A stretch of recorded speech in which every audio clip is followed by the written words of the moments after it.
미국에서라면 포기하시는 게 좋습니다. 지금이라도 당장 한국으로 가세요. 돈을 얼마든지 지불할 테니 고쳐달라는 딸의 울부짖음을 듣고는 의사가 안타까운 듯이 한국에 가보는 건 어떠냐고 제안하고 있습니다. 울고 있는 딸과 모든 것을 포기한 아버지, 이렇게 중요한 때 후진국 한국이라니 말이 되나요?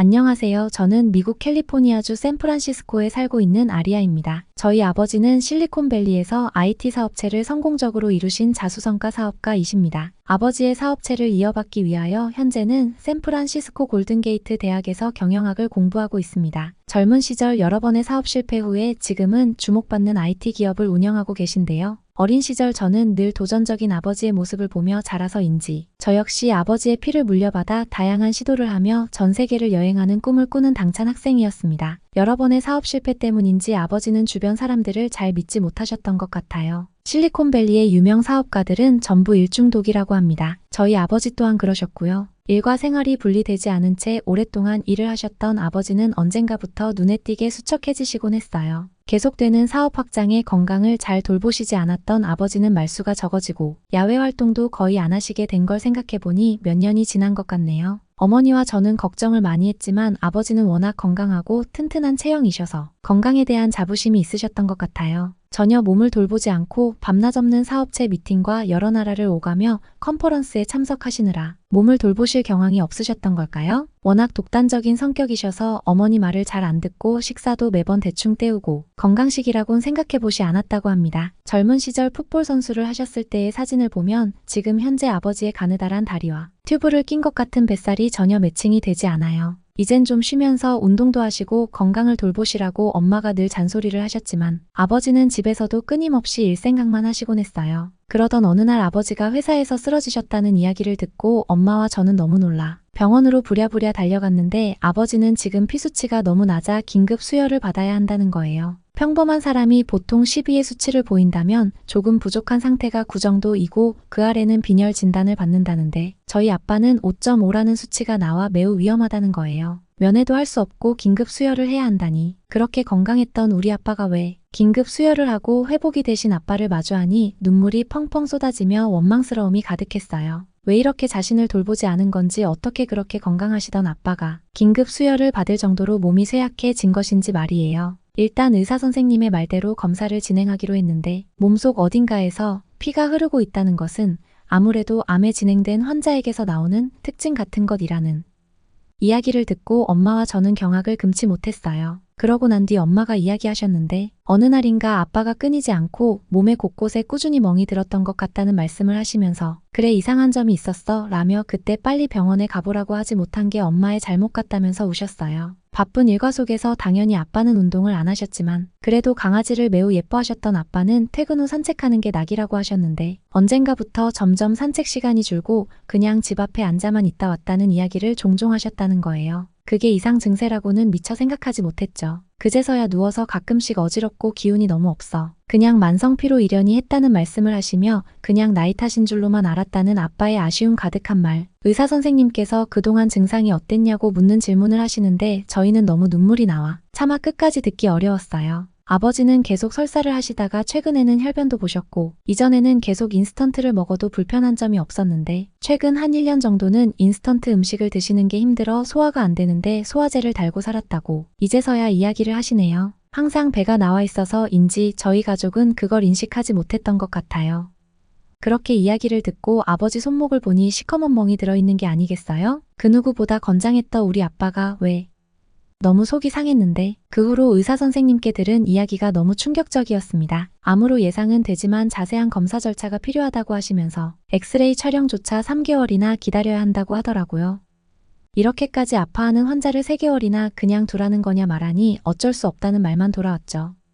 그럼 진통제도 놔달라 했더니 그건 진료 전까지 불가능하다며 단번에 거절당했습니다. 제발 어떻게 해달라고 이야기를 했지만 의사는 앵무새 같은 말만 되풀이하더니 지금이라도 한국을 가보는 것은 어떠냐고 하는 것 아니겠어요? 한국은 의료 선진국이고 시스템이 굉장히 잘 갖춰진 나라이다. 모든 시스템이 빠르게 진행되는 나라이니 한국으로 가면 시간을 단축시킬 수 있다고 하더군요. 그러면서 이곳에서는 돈도 많이 나오지만 의료 시스템의 한계로 당신에게만 특혜를 줄 수 없으니 빠른 치료 성공 사례가 많은 한국을 가보라고 하시며 제 어깨를 두드리셨어요. 저희 가족은 아버지 사업 덕분에 부유하게 지내고 있지만 미국의 병원비는 상상 이상입니다. 미국에서 치료비가 부담스럽지 않은 사람은 상위 1%쯤 될까요? 그래서인지 모두 병원을 가는 것을 기피하는 것 같아요. 아빠의 몸에서 계속해서 혈액이 빠져나가고 있다고 하니 저희는 망설일 시간이 없었고 그때 마침 의료관광이라는 것을 알게 되었어요. 유명한 의료 코디네이터를 수소문해서 한국행 비행기부터 예약을 했어요. 하지만 한국을 간다는 것이 썩 내키지는 않았습니다. 왜냐하면 같은 과의 친구에게 한국의 공중도덕 수준 이야기를 들어본 적이 있거든요.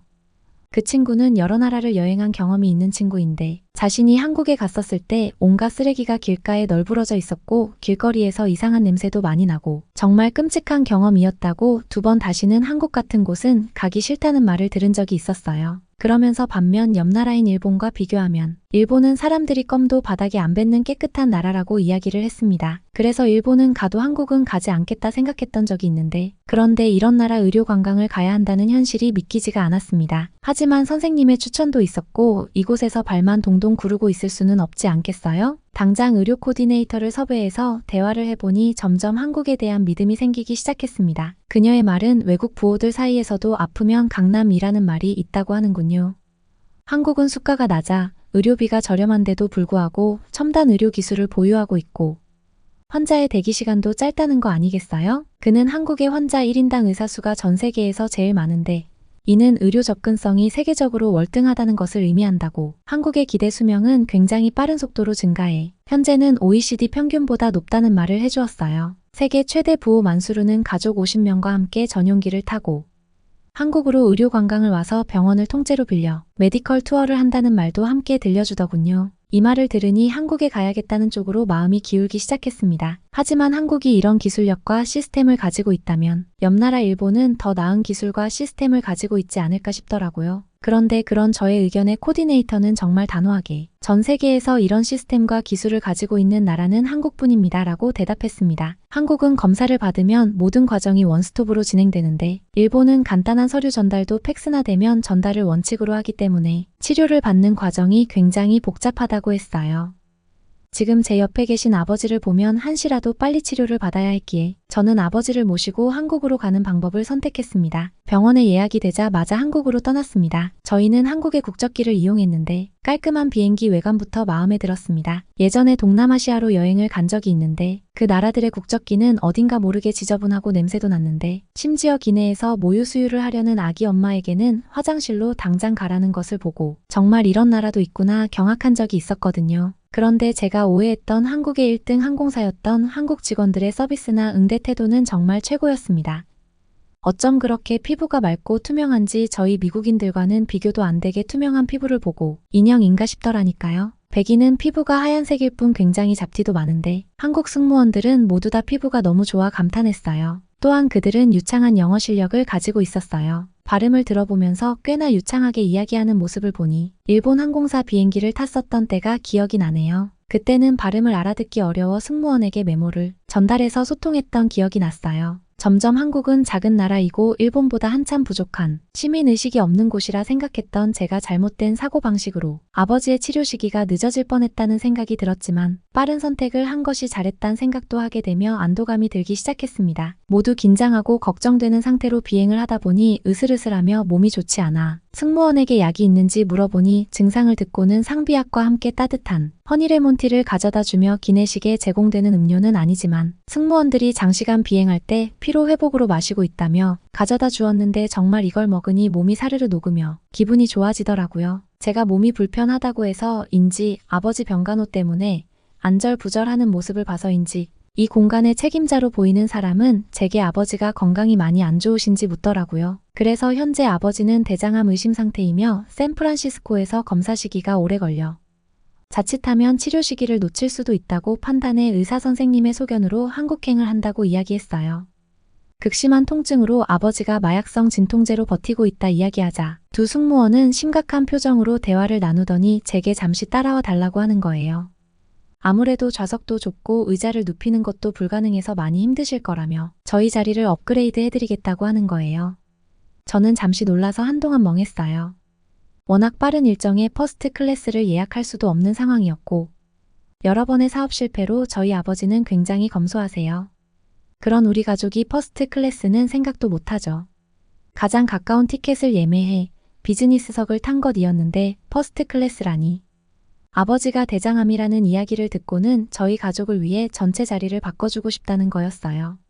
저의 불편한 마음을 마침 업그레이드 해줄 수 있다던 승무원의 말에 얼마나 고맙던지 눈물이 흘렀어요. 다행히 아파하는 아버지는 조금 더 편안히 한국까지 갈 수 있었어요. 얼마나 배려심이 깊고 자세히 승객들을 관찰했는지 한국 승무원에게 정말 감사한 마음이었습니다. 도착하고 나서 깔끔하고 현대적인 디자인의 인천공항의 모습에 시선을 한눈에 빼앗기고 오히려 미국보다 훨씬 더 청결했고 선진국 같은 모습이었죠. 저는 그렇게 아버지를 모시고 입국장을 빠져나왔는데 코디네이터에게 전화를 하니 지하철을 타고 병원으로 오라는 거 아니겠어요? 그래서 저는 너무 화가 나서 아픈 아버지를 모시고 어떻게 지하철을 타냐고 화를 냈어요. 그랬더니 화를 내지 말라며 병원까지 어렵지 않게 올 수 있어서 말해준 거라고 하더라고요. 인천공항은 지하철과 연결이 되어 있어 차로 이동하는 것보다 빨리 갈 수 있다고, 기분이 나빴다면 사과할 테니 대신 전용 택시를 타고 오라고 해서 저희는 택시를 타고 병원으로 갔어요. 병원 코디네이터의 예약 절차에 따라 대장암으로 유명한 의사 선생님이 계신 모 대학병원에 입원해서 바로 검사를 시작했어요.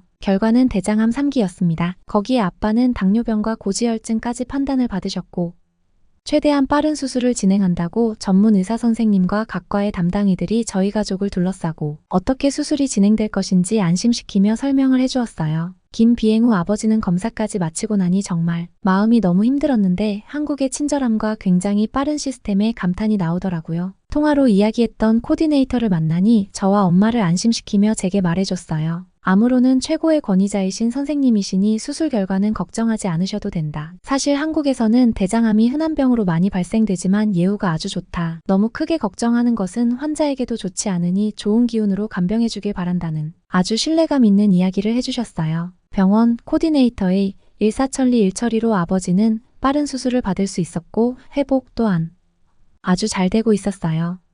갑자기 미국 의사 선생님이 빠른 판단으로 한국을 가보라고 하신 것에 감사함이 느껴졌던 것 같아요. 늘 건강하셨던 아빠를 이렇게 암 치료를 위해 머나먼 한국까지 오게 될 줄이야. 그리고 이렇게 작은 줄로만 알았던 한국에서 치료를 받게 될 줄 누가 알았겠어요? 어쩌면 전혀 몸을 돌보지 않고 일만 하시던 우리 가족에게 큰 깨우침을 주시려고 아빠를 잠시 쉬게 해주신 것인지 모든 것에 감사한 마음이 들었어요. 모두 한국 덕분이에요. 수술이 다 된 후 퇴원을 한 아버지는 항암 치료를 해야 한다는 이야기를 듣고는 오랜 시간 자리를 비워둔 회사를 걱정했지만 한국에서의 치료를 위해 경영권을 위임하시고 이곳에서 치료를 마무리하기로 하셨어요. 아빠는 워낙 일중독이셔서 빠른 복귀를 원하셨지만 한국의 섬세한 보살핌과 믿을 수 있는 시스템에 만족하신 것 같았어요. 수술이 성공적으로 되고 난 후 아빠는 암세포의 증식을 막기 위한 항암 치료까지 한국에 머물며 진행하시기로 하셨는데요. 주사와 약물 치료를 병행하는 덕에 시간이 조금 단축될 수 있을 거라고 하셨는데 병원 코디네이터 덕분에 병원 근처에 숙소를 빌려 아버지의 항암 치료를 적극적으로 간병하기 시작했어요. 우리 가족이 이렇게 한국에서 오래 머물게 될 줄은 정말 몰랐어요. 회복이 빠른 아빠는 한국을 둘러보고 싶다고 하셨지만 다음을 기약하고 이번에는 정말 푹 쉬실 수 있도록 모두 같이 노력했어요. 항암 치료는 약이 정말 메스꺼울 정도로 부작용이 심했어요. 아빠는 매번 약을 먹고 토하고 반복하시더니 수술보다 항암 치료가 더 괴롭다고 무척 힘들어 하셨는데 보고 있던 엄마와 저는 그게 정말 가슴 아팠어요.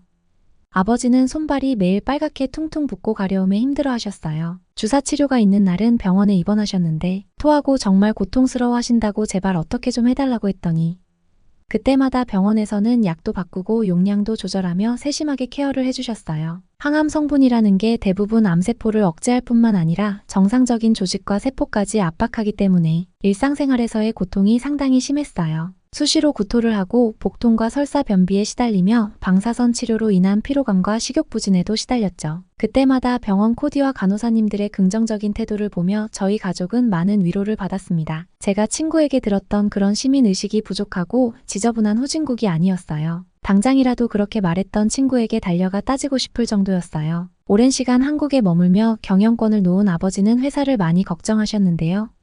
그럼에도 일선에서 물러나 치료와 회복에만 신경 쓰기를 바라는 마음에 우선은 제가 미국으로 들어가 아버지의 일들을 정리하고 위임하는 중요한 과정들이 있어. 저는 치료를 받는 아버지와 어머니를 한국에 두고 미국에 와서 모든 일 처리를 시작했어요. 그간 얼마나 많은 일을 하셨던 건지, 왜 이렇게 일을 많이 붙잡고 계셨던 건지 정말 마음이 아팠답니다. 아버지의 친한 친구이자 대리인인 스티브는 미국은 세계 최강 대국이고 과학은 물론 의학 수준도 세계 제일일 텐데 왜 멀고 먼 한국까지 가야 하는지 물었죠. 저는 한국에서 의사와 코디네이터에게 들은 내용대로 기술력만으로 암 치료의 효용성이 높아지는 게 아니라고 했어요. 기본적인 암 치료와 함께 건강 회복을 위한 대체 요법까지 필요한 상황이라며 몸과 마음의 균형을 회복할 필요가 있다고. 그러면서 한국은 암 치료 부문에서 세계적으로 인정받고 있으며 각각의 환자에 대한 개인 맞춤형 치료와 몸의 면역력과 저항력을 개선하는 한방 치료가 일반화되어 있으니 우리의 선택은 다시 돌아가도 다르지 않다.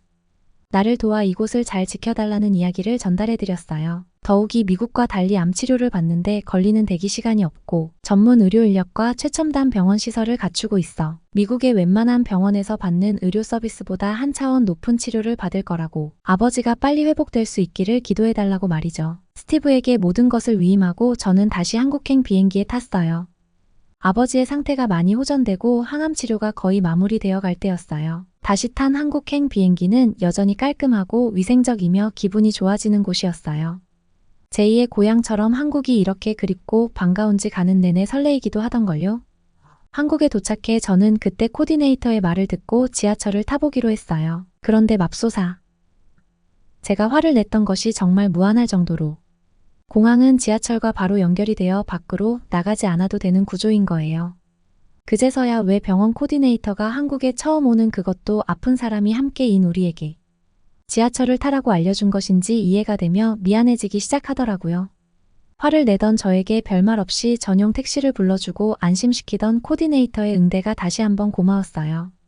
더구나 도심으로 들어가는데 1시간도 채 걸리지 않았어요. 그때 택시를 탈 때보다 더 빨리 온 것이죠. 병원에서 항암 치료가 끝나는 날 의사 선생님을 만났는데 항암 치료는 암이 재발하지 않도록 막을 수는 없는 것이다. 앞으로 식습관과 생활에 많은 개선이 필요할 것이다. 이야기하며 앞으로의 생활에 필요한 것에 대한 교육도 들어보라고 하셨습니다. 6개월간의 항암 치료를 마치고 아빠는 어느덧 많이 회복이 되셨어요. 항암 치료 덕에 손과 발이 매우 예민하고 껍질이 벗겨질 정도로 스치기만 해도 아파하셨는데 항암을 끊으면 자연히 회복되는 것이라고 하시며 전체적으로 낮아진 면역력과 신체 회복을 위해 한방치료를 병행하는 요양원에서 회복 시간을 갖게 되었어요. 한방치료는 한중일을 비롯한 동양 문화권에서 1000년 이상 이어져 온 대체의학이라는 것인데 사람의 체질에 따라 부족한 기운을 보충한다고 해서 이번 기회에 아버지가 이 치료를 받을 수 있어 굉장히 만족한 의료 관광이었습니다. 미국에선 경험할 수 없는 시스템이죠. 미국인으로서 이렇게 체계적이고 훌륭한 의료 시스템을 갖춘 한국에 와보니 정말 부럽고 언제든 치료를 위해 한국을 찾는 것을 주저하지 않고 주변인에게도 한국을 적극 추천하는 사람이 되었습니다. 아프면 강남 이 말은 정말 진리였어요. 미국에서 사연을 보내주신 아리아님 아버지가 잘 회복하셔서 미국에서 건강한 생활을 이어나가고 있다고.